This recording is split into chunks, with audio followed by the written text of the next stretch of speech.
I have paused production of several videos to respond to the resurrection of PCS and his torrent of straw men, propaganda and verbal neurotoxins. After a very long, albeit well put together intro, which by the way contains many shots reminiscent of the Beauty in the Universe channel, Shawn begins his shambolic ramblings on the meaning of life.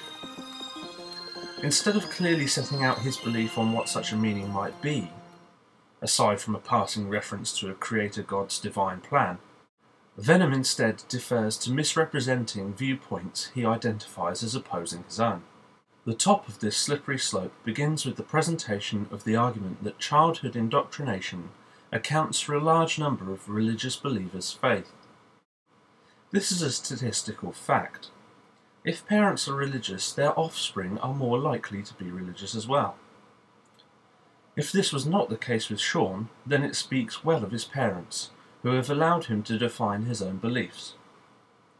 Based on Shawn's past history and his testimony, however, it does throw questions up regarding the effectiveness of his teachers. Typically, the objections to people such as myself go something like this.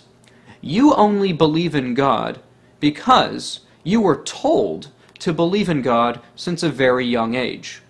Well, even if that was true, and it is not, it seems to me that the argument here is they're trying to undercut one's belief by showing that the root, or the platform, for our beliefs is fundamentally irrational. Shawn has typically misconstrued the argument presented to him.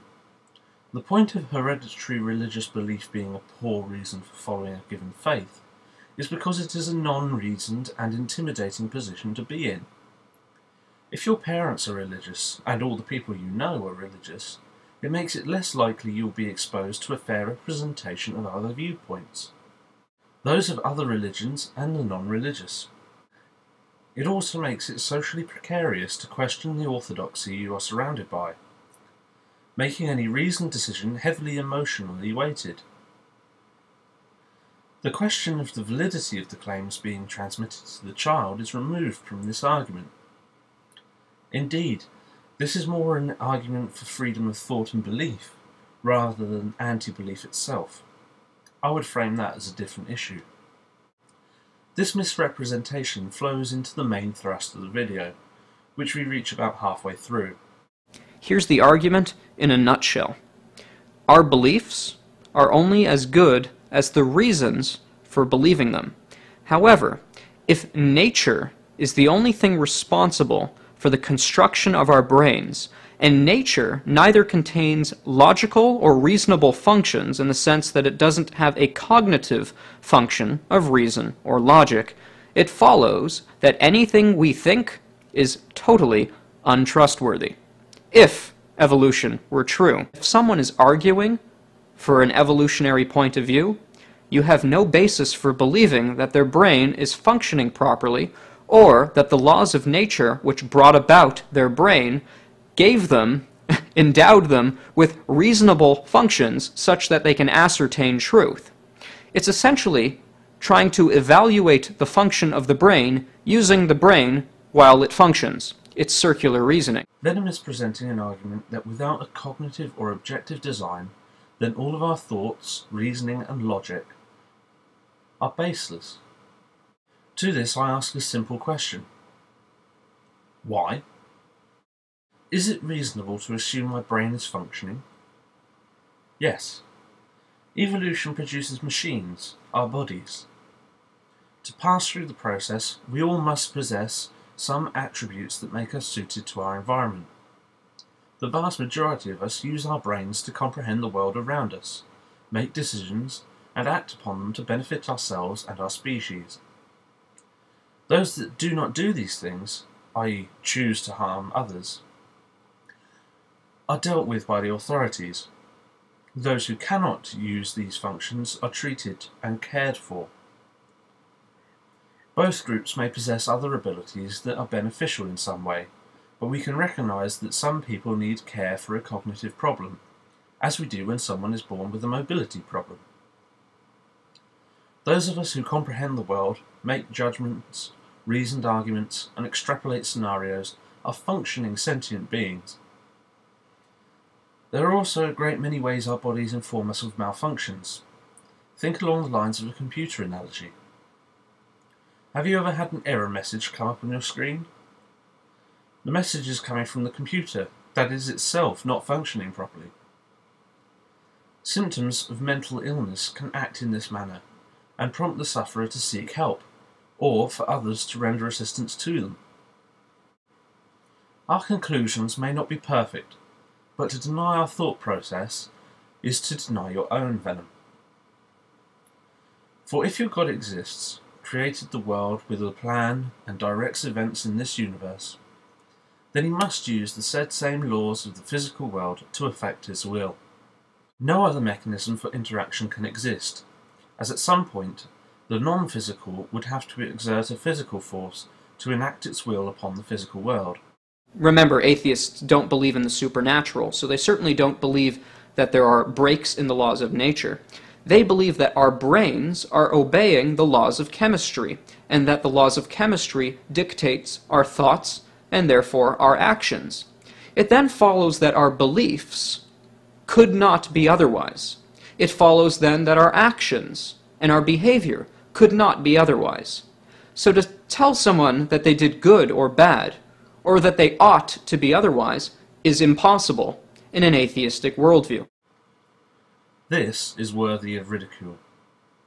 Aside from the fact that choice and cognition are of value in terms of survival, in a purely materialistic world, the idea that there is no choice in what can be described as a bastardized Newtonian view of the physical world, you completely omit the influence of experience and choice in a functioning mind.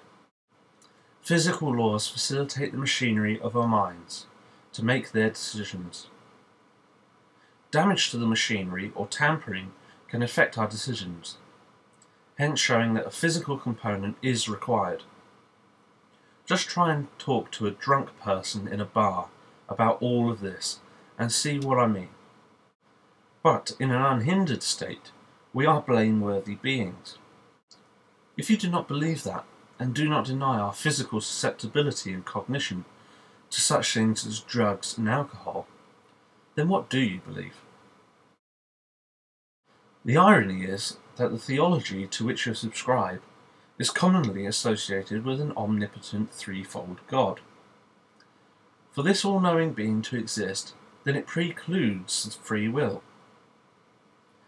As God, who set the universe into motion, knew before he even did so that you were going to make this video. Always having known this negates free will, and instead smacks of predetermined destiny. The only one with a choice in this model is God. Should he or should he not let something happen? The brain is made of fluids and electrons and atoms, but fluids, electrons, and atoms are not conscious. In fact, they're unconscious. And I don't see how configuring any amount of unconscious things could ever create consciousness. Your computer is made of carbon, silicon, hydrogen, lead, fluorine, etc. None of these elements or their constituent parts possess the ability to do complex mathematical problems, represent images, or make video editing possible. Yet your computer functions. It is an adept cooperative process that allows these things to happen. I'm surprised you're not aware of this idea, as it is a central tenet of intelligent design that many constituent parts work together to produce something greater than their sum. Anyway, the point of this rather wordy response is not to try and convince Venom that he's wrong. We all know that it takes a legal threat or parental reprimand to get any points across to him, and even then the effect doesn't seem to last long. Rather, this is to point out to the people at gcntv.org that Venom is not worth backing, as his poorly constructed arguments are just that, poor, and not worth consideration. As for the video itself, I find it an intriguing prospect that the desk lighting and chroma key backdrop may be indicators that Venom has made this video at a new location, away from his parents' control or knowledge. Just a thought.